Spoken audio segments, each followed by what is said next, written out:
Баршаңызға сәлем, сіздермен бірге Нұргүл, менің каналыма қош келдіңіздер.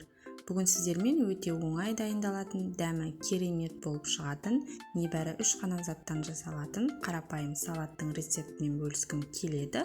Ол үшін видеоның соңына дейін қарауды ұмытпаңыздар. Бізге қажетті заттар қызанақ, қияр және қайнатылған жұмыртқа. Ең әуелі көкөністерімізді жақсылап жуып тазартып аламыз, сонан соң тура видеодағыдай етіп ұзыншалап турап аламыз. Бұл құраммен бір тарелка салат шығады. Сіздер көбейтіп немесе азайтып жасасаңыздар болады.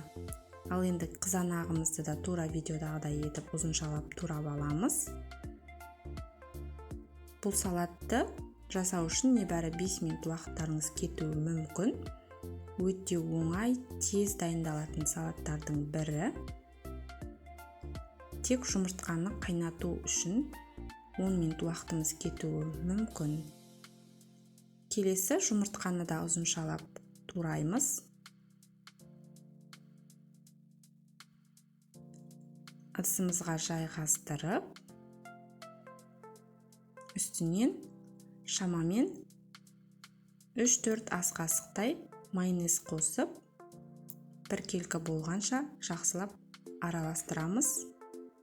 Мен тұз салған жоқпын.